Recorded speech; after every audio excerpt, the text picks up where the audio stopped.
जगा दो, मंदिर में ज्योति जला दो, मुझको अपना दर्श करा दो, मुझको अपना दर्श करा दो, मुझको अपना दर्श करा दो, मुझको अपना दर्श करा दो, दर्श करा दो, रूप दिखा दो, दर्श करा दो, रूप दिखा दो, रूप दिखा दो, स्वरूप दिखा दो, रूप दिखा दो, जरा रूप दिखा दो, पहुंचा दो निज धाम, दया करो, मुझे पहुंचा दो निज धाम, दयालु दया करो, पहुंचा दो निज धाम, दयालु दया करो, मुझे पहुंचा दो निज धाम, दयालु दया करो, जपो सदा तेरा नाम, दयालु दया करो, मैं तुझको सदा तेरा नाम, दयालु दया करो,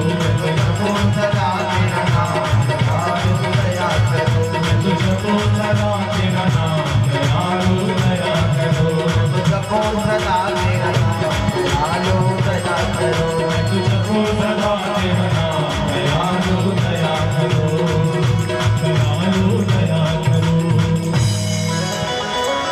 इस गजेंद्र ने प्रार्थना की। प्रेमियों, जैसे इसकी प्रार्थना पूरी हुई, भगवान तुरंत दौड़े और दौड़ करके आकर के सुदर्शन चक्र से इस ग्राहक के मुख को चौड़ाया और इस गज के पांव को निकाल करके इसके प्राणों को बचाया। बोलो भक्तवत्सल भगवान की। राजा परीक्षित पूछने लगे, बोले गुरुदेव, ये जो गज है इसके लिए साक्षात नारायण चल करके आए, ये कोई साधारण हाथी तो हो नहीं सकता।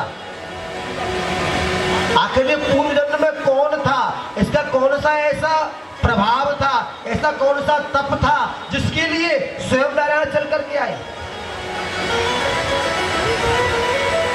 सुखदेव भगवान कहने लगे, राजा परीक्षित, ये हाथी पूर्व जन्म में इंद्रद्युम्न नाम का राजा था। इसने अगस्त ऋषि का आदर सत्कार नहीं किया। राधा रमण हरि गोविंद जय जय, राधा रमण हरि गोविंद जय जय, राधा रमण हरि गोविंद जय जय, राधा रमण हरि गोविंद जय जय, राधा रमण हरि गोविंद। तो प्रेमियों, आज भगवान ने इतना सुंदर रूप बनाया। अब थोड़ा कम कर दो ईगो, उस समय बहुत बड़ा गीता। प्रेम से बोलिए राधे राधे। आज तो बैटरी 4 है, आप लोग अच्छा लगता है। बोलो राधे राधे। प्रेमियों, जब भी कष्ट आए तो राधा रानी को सच्चे मन से याद कर लेना। मैं आपको विश्वास दिला करके जा रहा हूं, क्षण भर जब होगा तुम्हारा काम हो जाएगा। मेरा इतना विश्वास है अपनी राधा रानी में, क्योंकि राधे को आराध लो, कृष्ण स्वयं मिल जाए। तो प्रेमियों, आज ठाकुर जी ने मोहिनी अवतार धारण किया। देवता भगवान को देख करके समझ गए कि भगवान ने मोहिनी अवतार धारण कर लिया है, पर दानव मोहिनी को देख करके मोहित हो।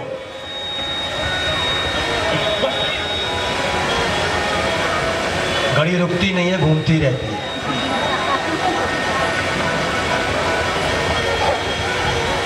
प्रेमियों, आज तो समझ आता दोगे ना थोड़ा सा, आज तो नंदोत्सव है।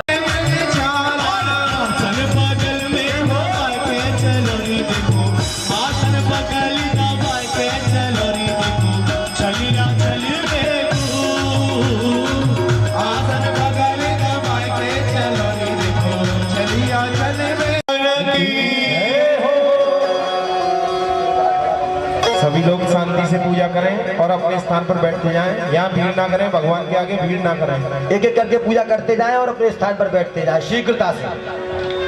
तेरे द्वार कड़ा भगवान भगत भर दे रे झोली, भगत भर दे रे झोली, भगत भर दे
आज लुटावे सर्वस अपना मान ले कहना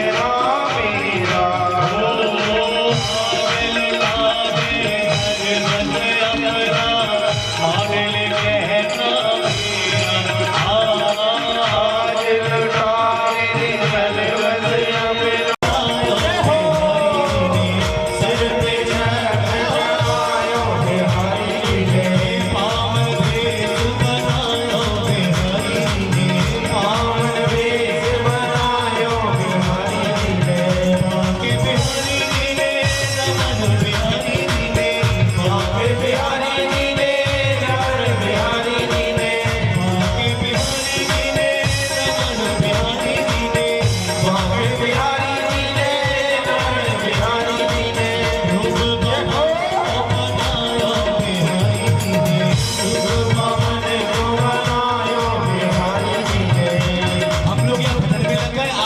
वार्तालाप करते हैं, किसी का भी ध्यान नहीं है भजन में, ना तो किसी की ताली बज रही है ना किसी का मुंह चल रहा है।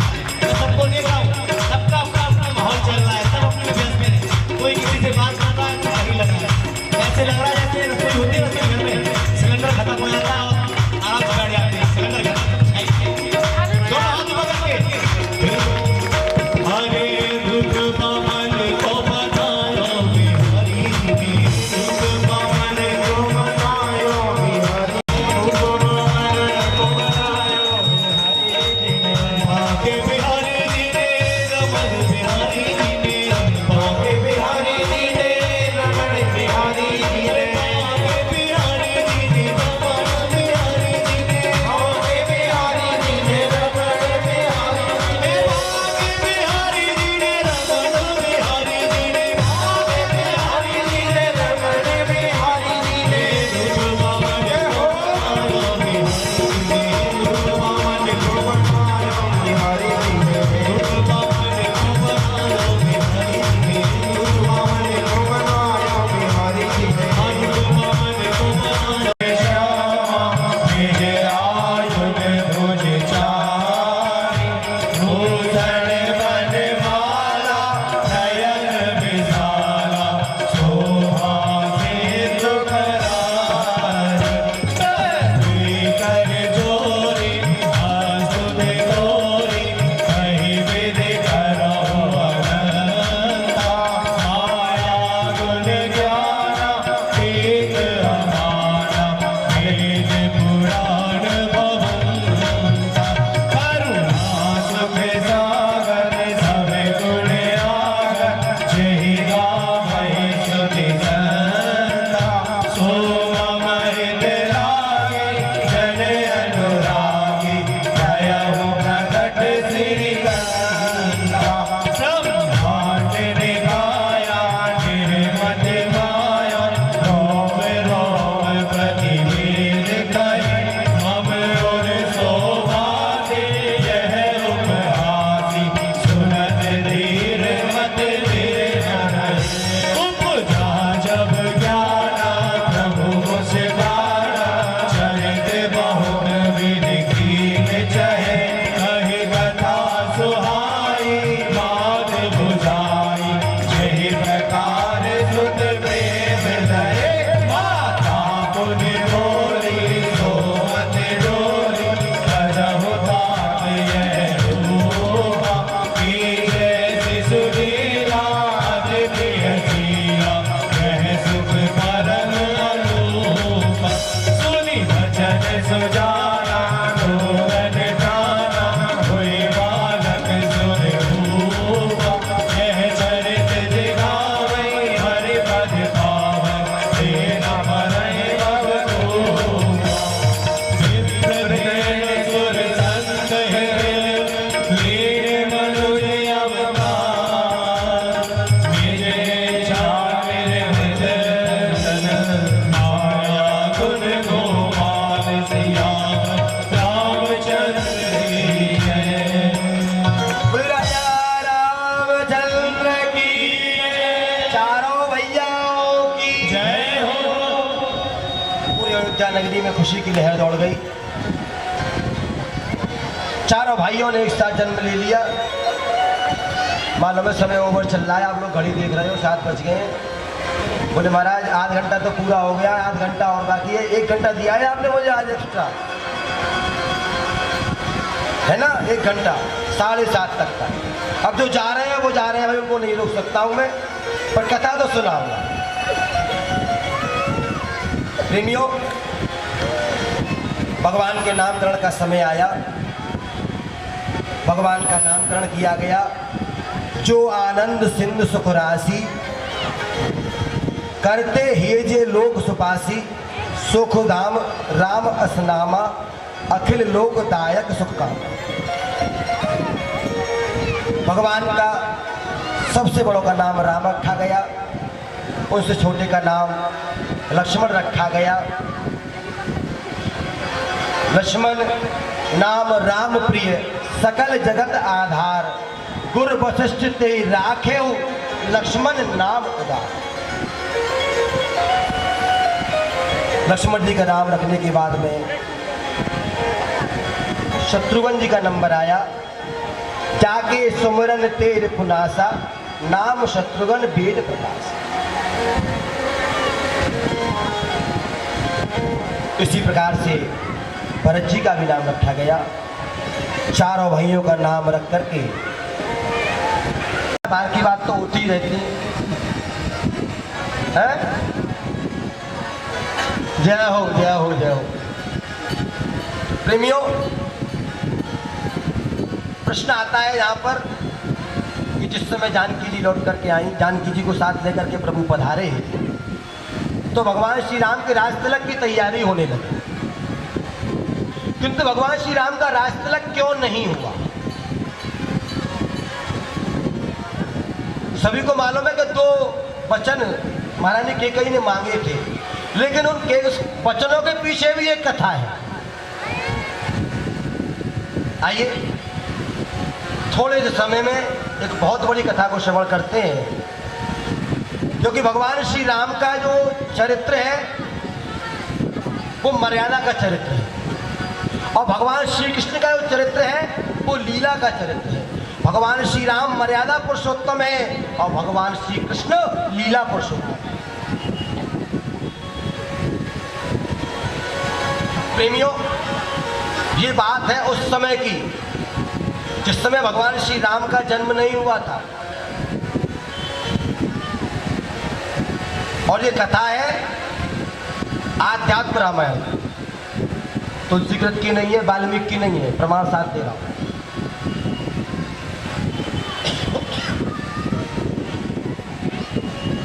थोड़ा बच्चों को शांत बिठा ले 15 मिनट के लिए।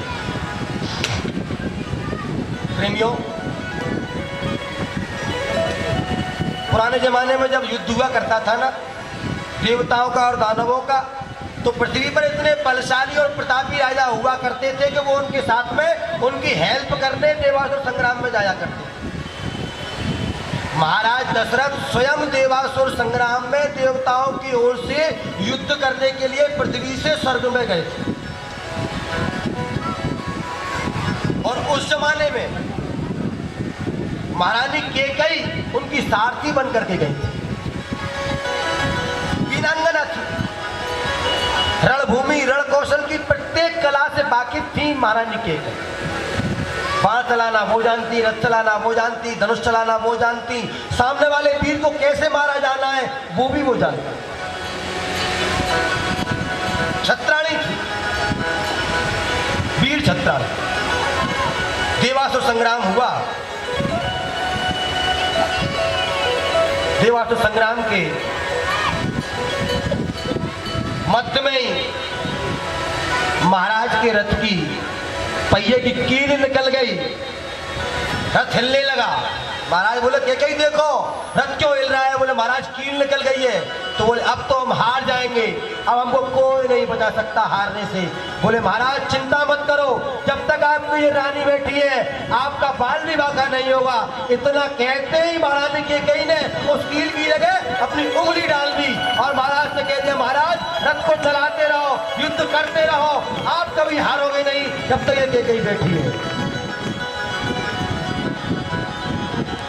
युद्ध संपूर्ण हुआ, महाराज दशरथ जीते। देवता लोग भी जीत गए।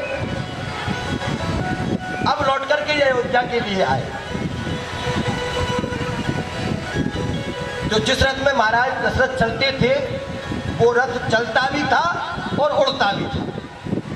भाई स्वर्ग जाएंगे तो उड़ करके जाना पड़ेगा। उड़ करके रास्ते में आ रहे थे। महारानी कैकेयी बोली, महाराज मुझे बहुत श्रम हो रहा है युद्ध के कारण, मुझसे रथ चलाया नहीं जा रहा है, मुझे नींद आ रही है, निद्रा सता रही है। महाराज दशरथ बोले, देवी मेरी भी यही स्थिति है, निद्रा मुझे भी बहुत सता रही है, मुझे थकान बहुत हो रही है। इन दोनों ने नीचे झांक करके देखा तो एक बड़ा सुंदर उपवन दिखाई दिया। बिना सोचे, बिना विचारे, बिना पूछे उस उपवन में अपने रथ को उतार दिया और एक पेड़ के सहारे दोनों पति पत्नी जैसे ही बैठे नींद लग गई। थके हारे सो गए। मध्याह्न काल में सोए, सायंकाल आंख खुली।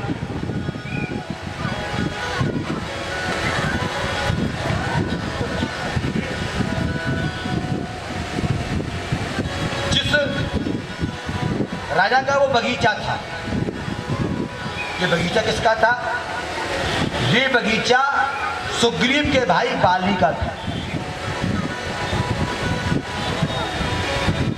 इनको मालूम नहीं। इन दोनों ने उस बाली के बगीचे में अपने रथ को उतार दिया। सायंकाल हुआ तो बाली अपनी पत्नी तारा को लेकर के उसमें भ्रमण करने के लिए नित्य प्रति आता था। उस दिन भी आया। राधे राधे। कल मेरा ही लाल आएगा, मेरा ही पुत्र आएगा और आकर के इस बाली को मारेगा और इस राजमुकुट को लेकर के जाएगा। महाराज दशरथ ने अपने मुकुट को उतार करके राजा बलि के चरणों में रखा और बाली के चरणों में रख करके जैसे ही चलने लगे, बाली बोला, सुन दशरथ। बोले, कहे बाली? बोले, आज के बाद इस नगर की ओर मुड़ करके मत देखना। आज से तेरा राज सिंहासन, तेरा राज मुकुट मेरे यहाँ गिरवी है। जब चाहूंगा, जब तुम्हारे राज्य पर चढ़ाई करके तुम्हारे राज्य को अपना बना लूंगा। पर बाली महारानी कैकेयी जी धन है उनके लिए। वो बोली, सुन बाली, तू एक बंदर है तो क्या हुआ, मैं भी क्षत्राणी हूँ, सूर्यवंश की पुत्री हूँ, सूर्यवंश की पत्नी हूँ, सूर्यवंश की कुलवधू हूँ। मैं आज तुझे वचन देकर के जा रही हूँ, मेरे कुल का जो सबसे पहला बेटा होगा वही तेरा काल होगा, तुझे मारेगा और मेरे राजमुकुट को लेकर के जाएगा। उससे पहले मैं उसका राज तिलक नहीं होने दूंगी। राज तिलक उसका जब ही होगा जब वो तुझे मार करके इस राजमुकुट को लेकर के जाएगा। भाई राज तिलक कैसा? जब राज मुकुट नहीं तो राज तिलक कैसा? महारानी कैकेयी को आज अपना वो वचन याद आ गया। मैं बाली को वचन देकर के आई हूँ, बाली तुझे मारने वाला मेरा बेटा है।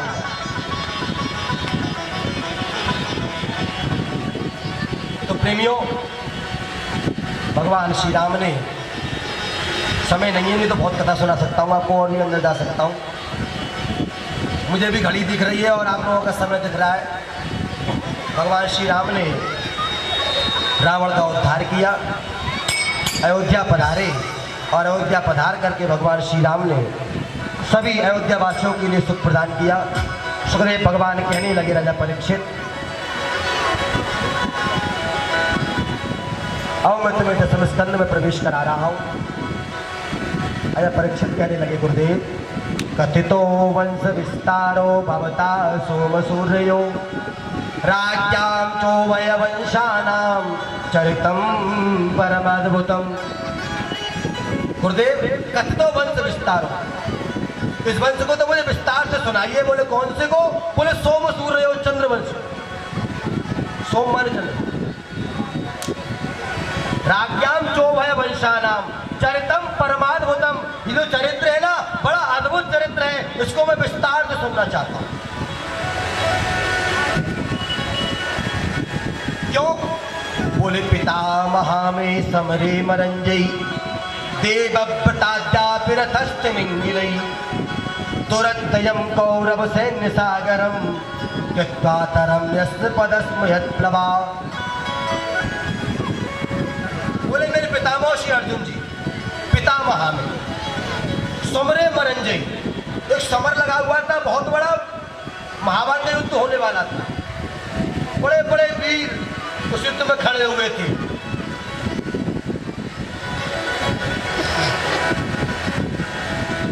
पर मेरे दादाजी श्री अर्जुन जी उस महाभारत के युद्ध को ऐसे पार कर गए जैसे कोई गैया का बछड़ा पानी के भरे गड्ढे को एक छलांग में पार कर जाता है। उनको मालूम ही नहीं पड़ा युद्ध कहाँ हुआ और कहाँ वो जीत गए। सुखदेव भगवान कहने लगे, राजा परीक्षित, आज तुम्हें कथा सुनते सुनते 4 दिन हो गए, तुम्हें भूख प्यास नहीं लग रही? कुछ खाना पीना हो तो कुछ खा पी लो। आज तुम्हें 4 दिन हो चुके हैं बैठे बैठे मेरी सेवा में। राजा परीक्षित कहने लगे, गुरुदेव, मुझे संसारी वस्तुओं के खान पान की कोई चाहना नहीं है। आप जो मुझे कथामृत का पान करा रहे हैं, कथामृत का पान ही इतना आनंद दे रहा है, किसी और वस्तु की कामना ही नहीं रह गई। सुखदेव भगवान ने राजा की भावना को जानकर के मन में प्रसन्न